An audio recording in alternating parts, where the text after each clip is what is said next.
오늘은 행실로 입증되는 진리란 제목으로 여러분과 은혜를 나누고자 합니다. 행실로 입증되는 진리. 오늘 본문에 보면은 예수님께서 당신의 제자들에게 세상의 소금이다 너희들은, 그리고 빛이다 말씀하셨어요. 우리가 소금과 빛이라는 말을 듣죠. 사람들이 빛과 소금이라고 많이들 얘기하는데 그거는 잡지가, 기독교 잡지가 빛과 소금이라고 하는 바람에 됐는데 순서는 소금과 빛이 맞습니다. 서울에는 염광교회라고 있죠. 소금 염자에다가 빛광자 써서 염광교회. 뭐 빛도 좋고 소금도 좋은데 성경적이라면 소금과 빛이 맞습니다. 상식적으로 예수님 말씀이니까, 예수님이 그렇게 말씀하셨으니까 소금과 빛이라고 하는 게 맞습니다. 뭐 빛과 소금을 해도 괜찮지만 그러나 소금과 빛이 원래 성경적이다. 자, 소금이 맛을 잃으면 어떻게 된다고 말씀하시나요? 버려져 사람에게 밟힐 뿐이다. 소금이 짠맛 잃으면 무슨 소용이 있겠어요? 그렇죠? 소금인데 소금이 진짜 짠맛 하나로 버티는 거 아니겠어요? 근데 소금이 짠맛을 잃어버리고 방부제 구실을 못하게 되면 소금은 진짜 쓸데가 없습니다. 뭐에 쓰겠어요? 옛날 분들은 소금으로 이를 닦으셨죠? 제가 어릴 때 동네 할아버지들 보면은 우물가에 앉으셔가지고 소금을 한 움큼 해가지고 막 손가락으로 이렇게 하셨는데 요즘 치약보다 더 좋았던 것 같아요. 소금에 그 살균력이 있어서 무척 짜지만 그러나 지금도 어지간한 치약보다 좋지 않습니까? 그래서 소금으로 하셨는데 소금이 그 방부제 구실을 하거든요. 그리고 소금은 또 사람에게 절대로 필요합니다. 소금 없으면 죽어요. 그 사냥꾼, 멧돼지나 이런 것들이 오면은 사냥꾼들이 잡잖아요. 그 사냥꾼을 직업을 하시는 분이 인터뷰를 한 거 봤는데 멧돼지가 왜 산에서 내려오느냐. 여러분들 보통 생각하기는 멧돼지가 먹을 게 없으니까 인가에 내려온다 이렇게 생각하시잖아요. 근데 정확히 말하면 소금기가 부족할 때 소금기를 찾아서 내려온대요. 인가에 사람이 버린 음식에는 짠 기가 많잖아요. 우리들 짜게 먹잖아요.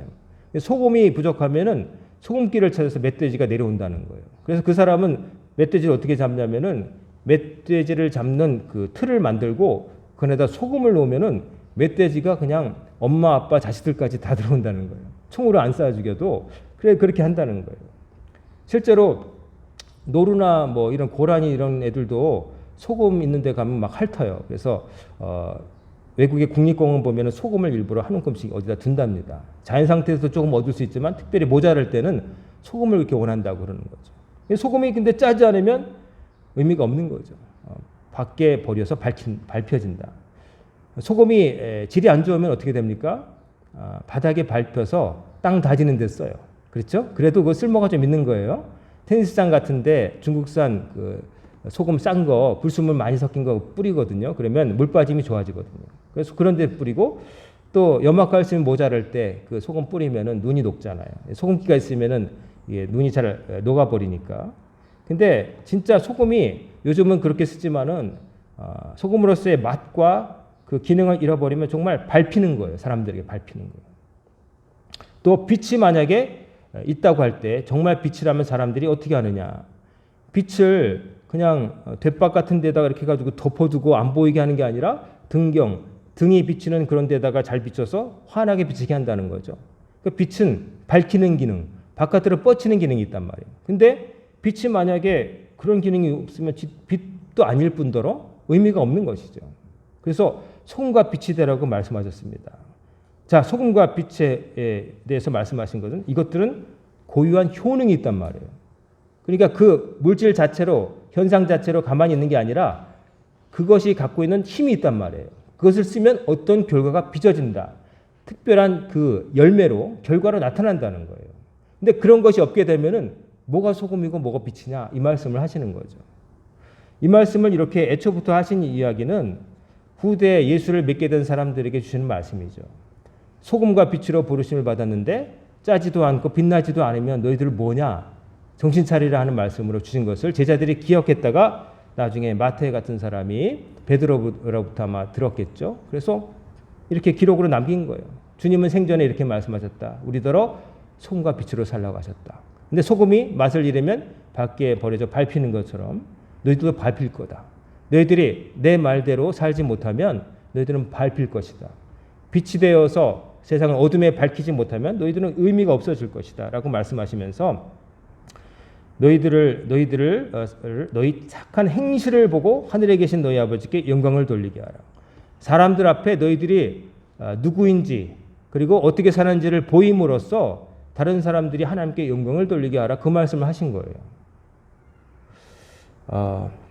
이 말씀 앞에 우리는 깊이 생각해 보아야 됩니다. 나는 나의 행실은 어떠한가? 나의 행동과 실제는 어떠한가? 예수 믿는다고 말하는 나는 예수 믿는다는 믿음에 걸맞게 말하고 생각하고 처신하고 선택하며 사는가? 한번 생각해 봐야 되는 거죠. 한 번이 아니라 늘 생각해 봐야 되는 거죠. 계속해서.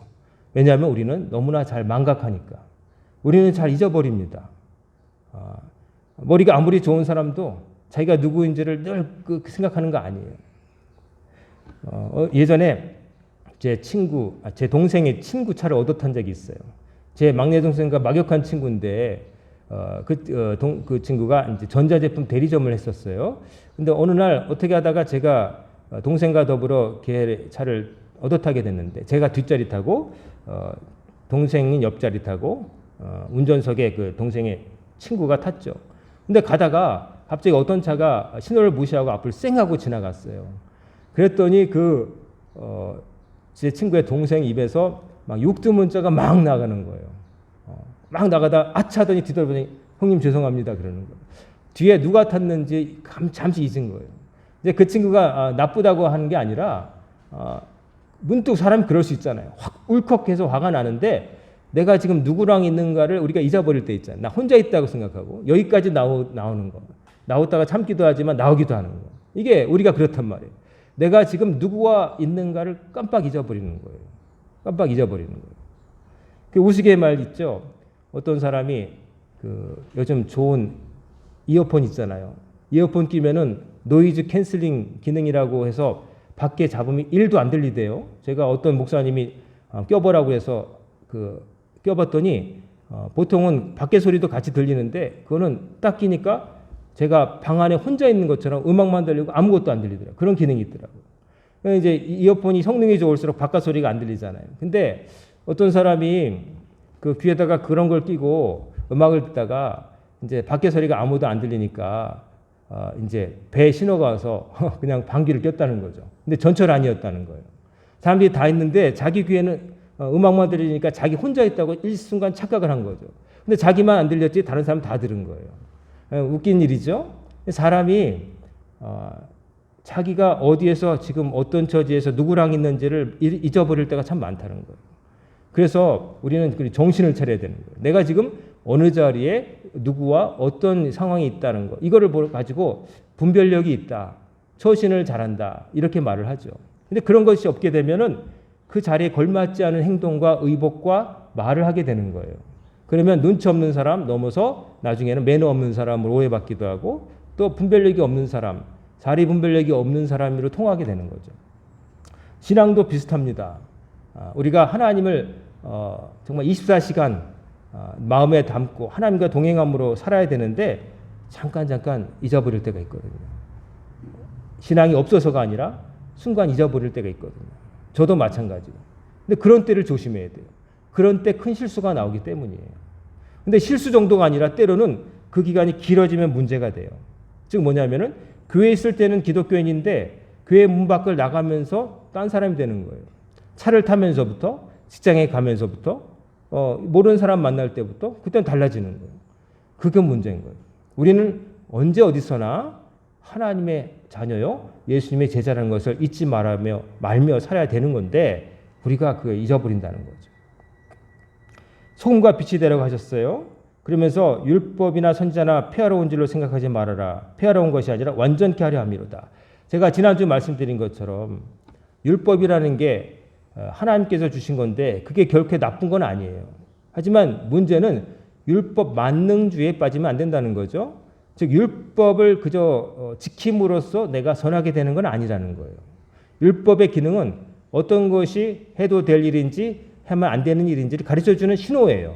근데 그 사인을 지키고 말고는 누구에게 달렸어요? 나에게 달리는 거예요. 신호등이 아무리 잘 이렇게 구비되어 있어도 운전자들이 안 지켜보면 그만 아니겠어요? 그런데 그래도 신호등이 있으니까 운전자들이 지키게 되면 어떤 자가 양보하게 되고 어떤 자는 지나가게 되게 해서 질서가 유지되는 거예요. 근데 그런 기능이 있죠. 하지만 야, 신호등만 잘 해오면 교통사고가 안 나. 그렇게 믿는 것은 오산이죠. 안 지키는 사람은 꼭 있으니까요. 새벽이니까 아무도 안 보겠지? 급한데 뭐 이렇게 되는 거 있는 거잖아요. 그러므로 율법을 만능시하는 게 문제인 거지. 율법이 의미 없거나 안 지키고 그 수준에도 미달하면서도 나는 예수 믿는다고 고백하니까 천국 간다? 그건 오산이라는 거예요. 정말로 잘못된 거예요. 예수님께서 말씀하시잖아요. 율법이나 순자나 폐허로운 게 아니다. 반드시 내가 완전케 하려고 한다. 그리고 율법의 1.1핵이라도 없애지 않을 거라 말씀하시죠. 그리고 이 작은 계명 중에도 하나라도 버리고 이런 건 안 지켜도 돼 말하는 사람은 천국에서 가장 적은 자라 일컬을 받을 것이다. 그렇게 가르친 자도 안 돼. 그렇게 살면 안 된다고 예수님 말씀하셨어요. 그리고 52절에 보면 너의 의가 서기관과 바리새인보다 더 낫지 못하면 결단코 천국에 들어가지 못하리라. 서기관과 바리새인들을 예수님이 상전에 굉장히 욕하셨어요. 왜 욕하셨을까요? 그들을 왜 욕하셨을까요? 그들은 말은 잘했어요. 그들의 말까지 틀렸다고 하신 말씀이 아니에요. 그들은 말로써 율법을 가르치고 또 전했어요. 근데 그렇게 안 살았죠. 말은 쉽다는 말을 하잖아요. 말은 쉬워요. 내가 이렇게 믿는다고, 내가 이것이 옳다고 말은 쉬워요. 하지만 말만 하면 안 되는 거죠. 그렇게 살아내야 되는 거죠. 삶이 바탕되지 않은 말들 얼마나 공허해요. 좋은 말은 누구든지 할 수 있어요. 정말 영혼 없는 말, 내용 보면 나쁜 말 하나도 없는데 근데 그걸 말하는 사람이 자기가 그걸 안 지키고 있다면 얼마나 웃긴 일이 되겠어요. 부지런함에 대해서 강조하는 사람이 자기 삶은 게으르다? 웃기는 일이죠. 그러나 그가 한 말 자체는 틀린 거 아니에요. 부지런하게 살아야 된다. 좋은 말이잖아요. 하지만 그의 삶이 그 말을 하는 사람의 주체가 그 말대로 살지 못하면 그 말의 값어치도 떨어져 보이게 되는 거예요. 예수님은 그게 안타까웠어요. 하나님의 말씀은 진리의 말씀인데 그 진리의 말씀을 전한다고 하는 인간들이 그대로 안 살면서 전하니까 사람들이 어떻게 돼요? 그 말씀의 값어치와 그 무거움을 가볍게 여기고 안 지켜도 되는구나 이렇게 생각하는 거예요. 그런 현상은 옛날에도 있었지만 지금도 많다고 보여져요. 좋은 말들은 너무 많아요. 근데 좋은 말대로 사는 사람은 그렇게 많지 않은 것 같아요. 말은 참 쉽죠. 좋은 말은 해줄 수 있어요. 배고프다 그러면 가서 빵 사 먹어. 이런 말을 해줄 수 있죠. 하지만 내 주머니 털어서 빵을 사준 사람은 많지 않다는 이야기죠. 18세기의 독일의 극작가 중에 에프라임 레싱, 고트홀트 에프라임 레싱이라는 사람이 있어요. 이분이 그 현자 나탄, 현명한 사람 나탄이라고 하는 그 연극 대본을 썼는데요. 나탄 데어 바이제, 나탄 현명한 자. 그 재밌는 그 내용이 있어요. 그 내용을 보면은 나탄이라고 하는 지혜로운 사람이 등장하는데 유대인이에요. 근데 유대인인데 이 사람은 아주 기구한 운명이에요. 십자군 전쟁 때 기독교인들 그 십자군 그 기사들에게 자기 딸 7명인가 자녀가 다 몰살을 당해요. 유대인이란 이유로 예수님을 잡아 죽인 유대인의 핏줄이라고 그래서 기독교인들이 미워했거든요. 그래서 자기 자녀들이 7이 다 기독교인에게 죽는데 근데 공교롭게도 기독교인의 고아가 된 여자애를 거두어서 자기 딸처럼 기르게 돼요. 사랑으로 기르게 돼요. 그래서 자기 딸처럼 기르는데 이 딸은 또 그 어떤 그 십자군 기사 같은 사람에게 위기 때 구원을 받아요. 절체절명의 순간에 십자군 기사에 의해서 구원을 받는데 이 십자군 기사는 또 어떤 사람이냐면은 이슬람 그 살라딘 왕하고 싸우다가 이제 포로로 잡혔는데 이슬람 왕 살라딘이 보니까 그 기사가 죽이려고 보니까 자기 동생 죽은 동생하고 너무 닮은 거라. 그래서 살려준 거예요. 그래서 이게 이상하게 은혜를 입고 원수를 진 상태가 이렇게 꼬인 상태에서 이제 이야기가 시작돼요. 자, 이제 그 나탄이라고 하는 그 현자가 있는데 이제 이슬람의 그 살라딘 왕이 찾아옵니다. 그래가지고 아주 어려운 문제를 냅니다. 와가지고 그러는 거예요. 이슬람 왕 살라딘이 나탄에게 유대교인인 나탄에게 묻는 거예요. 그대의 지혜가 참으로 크다는 소문을 내가 들어서 왔소. 내가 질문을 할 텐데 대답을 해보시오. 그러는 거죠. 그러면서 하는 질문이 뭐냐면은 그대는 여러 종교들에 대해서 잘 알고 있을 테니까 한번 묻겠소. 자, 당신 믿는 유대교와 내가 믿는 이슬람교와 그리고 또 저 기독교 중에 어떤 종교가 제일 우월하오? 이렇게 묻는 거예요. 자, 나탄 이 사람은 유대인이면서 유대교인이에요. 그리고 자기에게 그 묻는 힘 있는 국왕은 이슬람의 큰 나라 왕이에요. 그리고 자기 고아로 기른 딸은 기독교인의 딸이에요. 그런 상태에서 질문을 해야 되는 거죠. 대답을 해야 되는 거죠. 어려운 질문을 한 거예요. 그래서 만약에 유대교가 제일 훌륭하다고 그러면은 이슬람교 왕한테 미움을 사는 거고, 또 이슬람이 최고라고 좀 생명을 부지하기 위해서 좋은 대답해주면 양심에 꺼리는 일이고, 또 기독교가 최고라고 할 수도 없고, 이제 뭐라고 대답하기 어려운데 고민하다가 임금님, 제가 그러면 한 가지 이야기를 들려드리겠습니다. 제 얘기를 들어주세요 하고 하는 얘기를 하는 거예요. 무슨 얘기냐면은, 자, 옛날에 한 왕이 있었다는 거예요. 한 왕이 있었는데 그 왕에게는 오팔 보석이 박힌 신비한 반지가 있었대요. 근데 그 반지가 그냥 예쁠 뿐만 아니라 신비한 효능이 있는데, 그 반지를 갖고 있는 사람은 하나님의 사랑을 받고 사람들로부터 사랑을 받는데요. 그래서 그 반지를 끼고 있으면은 하나님의 사랑을 받고 백성들의 사랑을 받으니 나라를 잘 다스릴 수 있겠죠? 그래서 그걸 갖고 있다가 이제 이 왕이 될 아들에게 이제 계승이 된 거예요. 아버지에게서 아들로, 아들의 손자로 쭉 가다가 어느 때인가 한 왕이 이제 왕이 됐어요. 오팔 반지를 갖고 있죠. 근데 자기가 이제 나이가 들었어요. 그래서 이제 후계자를 이게 낙점해야 되는데 그에게 세 아들이 있었다는 거예요. 아들이 있는데 세 아들이 정말 아버지로서 너무나 다 사랑스러운 거예요. 하나도 덜 사랑하는 게 아니라 너무 사랑하는 거예요. 그래서 야, 하나를 주면 나머지 두 아들의 마음은 아플 텐데 아들들의 마음을 아프게 하기 싫은 거예요. 그래서 교묘하게 아무도 모르게 보석 세공업자를 불러가지고 자기가 상속받은 그 오팔 반지와 똑같은 것을 나머지 두 개를 똑같이 만듭니다. 모조품을 만듭니다. 그래가지고 세 개를 만든 다음에 아들들을 따로 불러가지고 따로 하나씩 주면서 내가 널 사랑한다 하면서 하나씩 줬다는 거예요. 그래서 세 아들은 내가 아버지의 사랑을 제일 많이 받는구나, 내가 다음에 왕이 되겠구나, 이런 마음을 품고 기뻐했다는 거죠. 그런데 시간을 흘러서 이제 왕이 죽게 됐어요. 왕이 죽었는데 죽기 전에 누가 왕이다라고 해서 찍어주고 와야 되는데 그걸 못하고 갑자기 죽게 됐어요.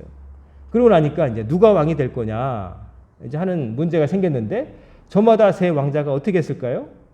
내가 아버지로부터 이 오팔 반지를 받았다면서 내가 왕이 되겠다고 막 반지를 꺼내가지고 다 보여주는 거죠. 그래가지고 결국 나라의 최고 재판하는 사람한테 가게 됐어요. 그래서 재판을 받게 되는데 누구에게 왕의 계승권이 있느냐. 그래서 보니까 너무나 똑같이 만들어가지고 재질도 디자인도 똑같으니까 도저히 어떤 게 진짜라고 말할 수가 없게 된 거예요. 그래서 야, 이거 어떡하지? 근데 재판관이 그러다는 거예요. 재판관이 왕자님들 제가 이 반지 어떤 게 진짜인지 제가 가려낼 수가 없습니다. 자, 이 말을 했을 때 아까 그 질문을 던졌던 살라딘 왕이 나탄 유대인에게 묻는 거예요. 야, 잠깐 얘기 중지해봐. 너 지금 세 종교가 다 똑같다고 얘기하려고 그러는 거지? 살아남으려고. 다 나름대로 가치가 있다고 얘기하려고 그러는 거지? 딱 눈치 빠르니까 이제 빠져나가려고 그렇게 하는 거지 하고 얘기를 중단시켰어요. 그랬더니 나탄이 그러는 거예요. 임금님, 제 얘기를 좀 끝까지 들어주시겠습니까? 조금 남았습니다. 알았다, 해봐라. 자, 나탄이 계속 얘기해요. 자, 그 재판장이 말하는 겁니다.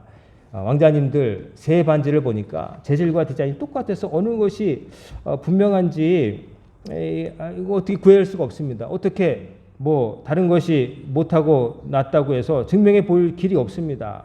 그러면서 말하기를, 그런데 판결을 내리겠습니다. 제가 볼 때는 왕자님들이 갖고 계신 그 세 반지는 세 개 모두 다 가짜라고밖에 말할 수 없습니다. 그렇게 말하는 거예요. 분명히 세 개 중에 하나는 진짜일 건데 세 가지가 다 가짜라고밖에 말할 수 없습니다. 왜냐하면은 그 전설에 이르기를 이 반지를 갖고 계신 분은 하나님의 사랑을 받고 사람들의 사랑을 받는다고 했는데, 지금 보니까 세 반지를 갖고 계신데 여러분들은 하나님의 사랑은 잘 모르겠고 사람들로부터 사랑받는 게 아니라 서로 미워하고 계시잖아요. A 왕자님은 B, C 왕자님한테 미움받고, B 왕자님은 A, C 왕자님한테 미움받고, C 왕자님은 A, B 형제들에게 미움받고. 그러니 이 반지가 언제 진짜라고 말할 수 있겠습니까?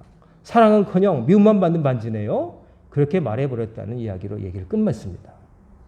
자, 그러면서 이 재판장이 뭐라고 그러냐면은, 제가 볼 때 선왕께서는 일부러 모조품을 만들어서 옛날에 그래서 전달해 온 것 같습니다.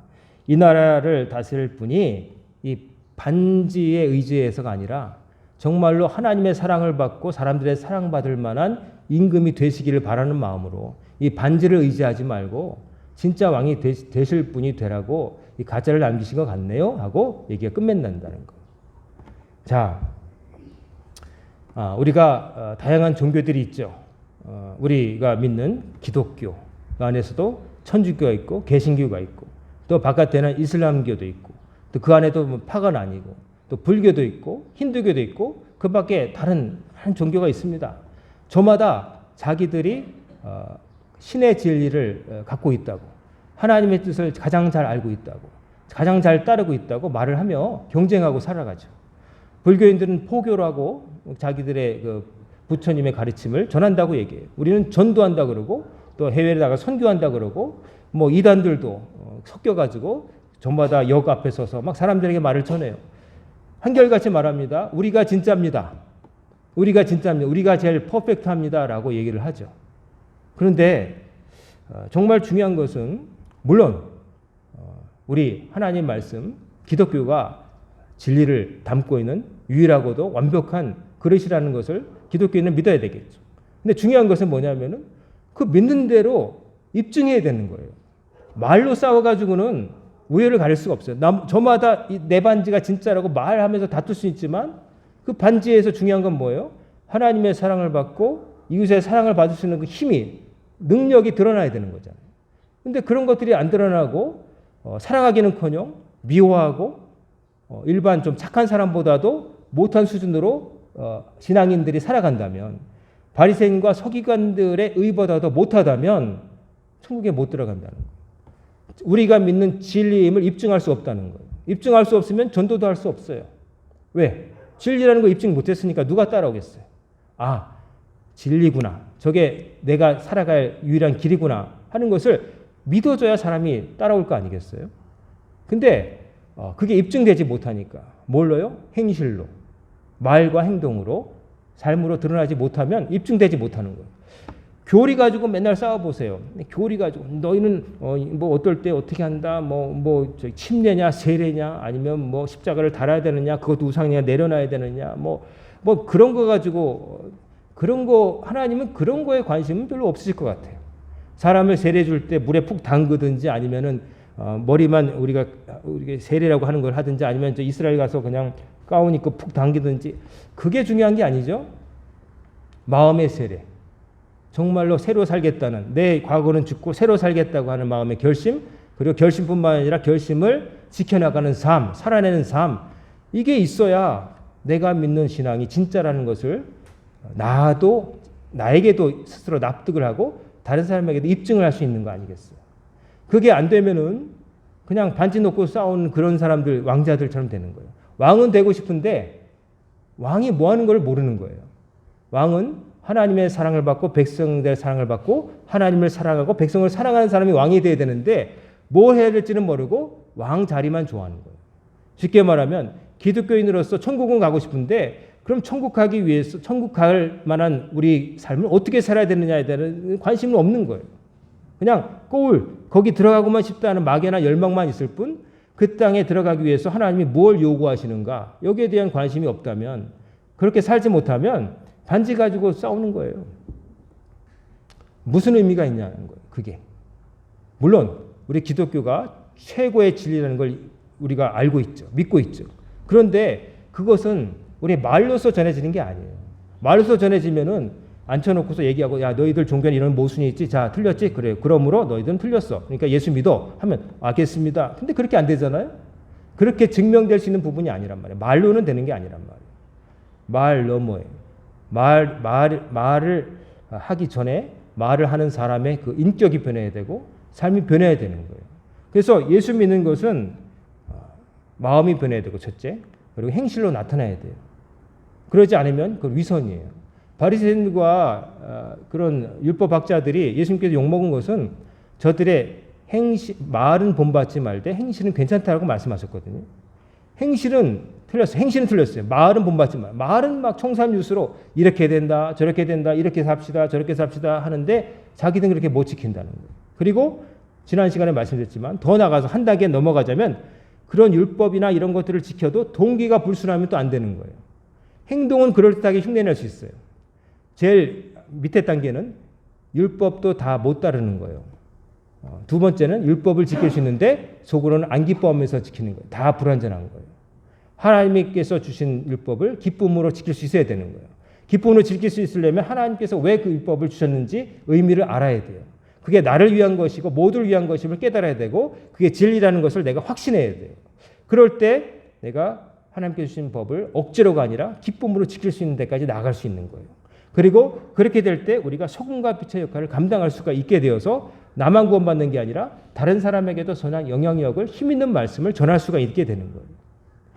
그게 되어야 될 줄로 믿습니다. 여러분의 삶 속에 예수 향기가 묻어나기를 바랍니다. 여러분이 앉았던 자리에는 예수 믿는 흔적이 남기를 바랍니다. 그저 차에다가 성경책 두고 십자가 이렇게 걸고 다닌다고 예수 믿는 게 아니라 여러분의 마음과 행실에 예수 믿는 티가 나야 된다는 거죠. 하나님께서 원하신 모습으로 말투가 바뀌어야 되고 또 가정생활이나 직장생활이나 모든 것이 바뀌어야 돼요. 그거를 논하지 않고 그저 교리로서 말로서 뭘 알고 있느냐, 뭐라고 믿고 있느냐, 말로 하는 거 그런 것들은 너무나 많고 하기 쉬운 거고 그런 것들은 의미가 없습니다. 그런 것들로 뭘 바꿀 수 있겠어요? 나도 하나 못 바꾸면서. 내가 바뀌어야 됩니다. 내가 바뀌어야 되고 그것이 밖으로 드러나야 됩니다. 내가 바뀌면 드러나게 돼 있어요. 뭐든지 무언가를 잘 배우게 되면 그 사람은 드러나게 돼 있어요. 하다못해 작은 운동을 배워도요. 코치가 막 얘기를 해줘. 어디서 힘을 빼고 어떻게 하라고 이렇게 치는 이유는 뭐라고 그러는데 시켜보면 한 번에 할 수 있어요? 못하죠. 코치가 하는 말의 의미도 처음에 잘 몰라요. 근데 조금 지나면 이해하는 수준도 가요. 근데 정말로 이해하게 되면 폼으로 나타나요. 운동을 하면은요, 시켜보면 알아요. 이 사람이 얼마나 고민했고, 코치가 한 말을 기울여서 의미를 파악했는가가 행동으로 나타나요. 그 행동으로 안 나타나는 건 뭐냐면, 아직 그걸 납득하지 못한 거예요. 드러나게 돼 있어요. 아직 다 이해하지 못한 거예요. 이해하고 연습하면은 드러나게 돼 있어요. 코치를 닮아가게 되고, 언젠가 아마추어가 아니라 프로처럼 닮아가게 돼 있어요. 그거는 몸으로 배우는 거나 마음으로 배우는 거나 모든 것이 똑같아요. 그래서 예수 믿는 거는 공부하는 거예요. 돌을 닦는 거예요. 한 번에 어느 날 순간으로 팍 되는 게 아니라 순간에 나타날 수 있지만 그 순간이 있기 전까지 쌓인 수많은 시간들이 있어야 되는 거예요. 예수 말씀 지키기 위해서 고민했고 유혹 앞에 맞서 싸웠고 지기도 했지만 이긴 경험이 축적되고 그래서 나중에 그 양이 쌓여서 질의 변화가 일어나는 거예요. 저 바닥에 있는 돌들 처음부터 돌로 되는 거 아니에요. 흙이었는데 땅속에 눌리고 열과 압력에 의해서 수없이 눌리고 그러다가 돌이 된 거예요. 언제부터 돌인지는 모르겠지만 그러나 저절로 돌 된 거 아니에요. 처음부터 딱딱했던 거 아니에요. 처음에는 물은 흙이나 모래였어요. 그런데 그런 것들이 돌이 된 거예요. 그렇게 되기까지 수많은 시간들을 우리가 그걸 모르면 안 돼요. 우리가 진정 예수 믿는 사람으로서 서게 되려면 수많은 시간들이 필요해요. 그 시간들은 기도와 헌신과 훈련 이런 것들이 있어야 되는 거예요. 다른 것은 천재가 될 수 있어요. 바이올린이나 기타 어떤 기능적인 거 운동이라는 건 천재가 나타나지만 신앙의 천재는 나올 수가 없어요. 신앙의 천재는 있을 수가 없어요. 그냥 나면서부터 하나님을 잘 믿고 막 이런 사람이 있을 수 없어요. 고민하고 하나님과 야곱처럼 씨름하고 겪었고 그런 순간에서 깨닫게 된 사람이 있는 거지 어느 날 모든 걸 건너뛰고 어느 날부터 나는 하나님 뜻을 다 알게 됐다. 나는 은혜 받았다. 예수님 말씀대로 난 산다. 이런 사람은 없어요. 신앙은 그래서 오랜 시간이 필요하고 오랜 시간과 더불어서 바짝 인텐시브하게 아주 하나님께 헌신하는 시간이 필요해요. 오랜 시간도 필요하지만 열심을 다해서 바짝 하는 게 필요해요. 도자기를 구울 때 은근하게 떼는 시간도 필요하고 아주 고열로서 딱 단단하게 하는 시간이 필요한 것처럼 이 두 가지가 다 필요한 거예요. 자, 여러분 행실로서 여러분의 삶으로서 여러분이 예수 믿는다는 것을 사람들에게 집증하며 사시기를 주의 이름으로 축원합니다. 여러분이 그냥 교회만 걸었다고 저 사람 교회 다녀? 이런 사람 되지 마시고 아무래도 교회 다닌 사람 같아. 알고 보니까 그래. 이러면 얼마나 좋아요. 손으로 저기는 교회보다 여러분의 삶에서 나타나는 진짜 그리스도의 향기가 여러분 지나간 자리에 저 사람 아무래도 예수 믿는 사람 같아. 예수 믿지 않으면 저렇게 못해. 이런 소리를 들어야 되겠죠. 저도 뭐 그렇게 잘 해서 말씀드린 게 아니라 우리 모두의 목표이기 때문에 오늘 말씀을 전합니다. 요즘 말은 좋은 말들은 너무나 많아요.